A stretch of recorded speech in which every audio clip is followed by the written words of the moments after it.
philosophy in the gym is to have competition. We've got a varsity and a JV schedule that we play. We get a lot of good athletes. One of our goals is to get as many good athletes as we can in the gym, and I tell them they determine playing time. We've got a team-first mentality. We make decisions based upon how kids can be successful to help the team. Playing time is determined by who can help the team be most successful, not just individual skills. I really like all the girls. It's fun being a part of the team, and you know you have friends. It was helpful when I was a freshman.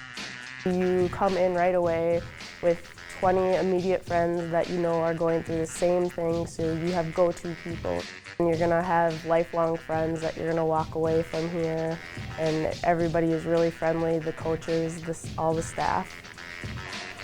I think it's just a great way to know people and get to know people. You are with your team and you know how many girls, 20, you get to really know them really well, and you make a lot of great friends, and you don't lose your sport, your love of the sport, and you get to play it throughout college. It's just great. Well, we've been able over the last couple of years find student athletes that are more invested in volleyball.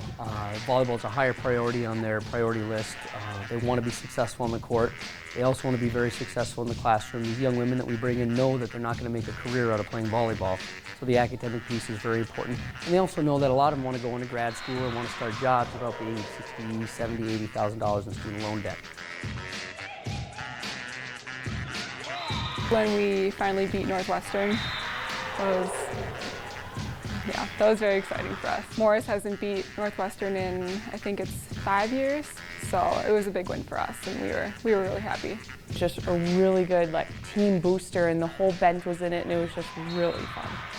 The senior night / weekend, me and Jordan both got our 1,000th kill award that day, and then Coach also, I believe it was the next following day, he got his 200th win, so that was a big weekend.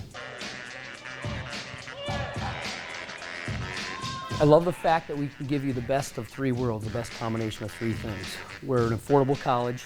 You're going to get a great private school education at a public school price. The education piece is going to be fantastic, and the volleyball experience is going to be second to none. You might find a school that might be a little bit cheaper. You might find a school you might be able to get a better academic education, and you may find a school that might have a volleyball team that's a little bit better or wins a little bit more often, but you're not going to find a better combination of the three of them. The 2010 University of Minnesota Morris Cougar volleyball squad entered the season with 6 of their 7 starters returning from their 2009 season and looked to improve upon their 15-15 record. They did not disappoint as they finished the season with only their second 20-win showing since 1994, amassing a 20-12 record and their second straight UMAC tournament appearance. The Cougars ripped off 6 wins in a row in the season, sandwiched by a couple of short losing streaks. Starting UMAC play with a 7-7 record, the Cougars were 1-2 in the UMAC before scorching through the month of October, going 12-1 and 10-1 in UMAC play. Highlighting the string of 8 straight wins to close out the season was a decisive 3-0 win over Northwestern, a UMM nemesis over the years. They followed up that win with a thrilling 5-set come-from-behind victory over Coe College, as the Cougars scored the last 4 points of the match after trailing 13-11 in set 5.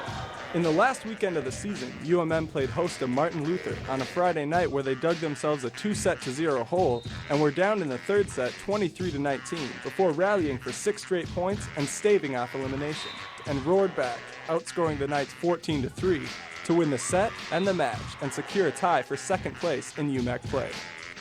There were a slew of award winners this year for the Cougars. Seniors Megan Tice, a middle blocker, and Jordan Olerud, an outside hitter, led the way as both were named First Team All-UMAC and also were both recognized as the UMAC Defensive Players of the Week. Junior Natalie Thomas, a 2-time UMAC Setter of the Week, garnished honorable mention All-UMAC honors, along with sophomore opposite Stephanie Schmiesen and freshman outside hitter Kaylee Clark. For team awards in 2010, Kaylee Clark was voted Practice Player of the Year. For the second year in a row, Megan Tice earned the honor of Miss Offense, while also being voted Team MVP by her teammates. Nicole Gillespie was named Most Improved Player. Britta Humphrey was Miss Defense, while Stephanie Schmiesen got the nod as Most Inspirational for the 2010 Cougars. The 2010 Cougars squad, with a returning core of 10 players and the influx of 10 talented freshmen, saw a 5-win increase over 2009 and earned their second straight UMAC tournament bid as well as their highest finish in the UMAC since 2004 season. With another solid season and increased win total, the Cougars improved again, and they look to win their first ever UMAC Conference Tournament in 2011 and make an appearance in the NCAA Division III National Championship Tournament. Keep your eye on the Maroon and Gold in 2011 as they continue to play excellent volleyball and raise the bar for the Cougar Volleyball Squad.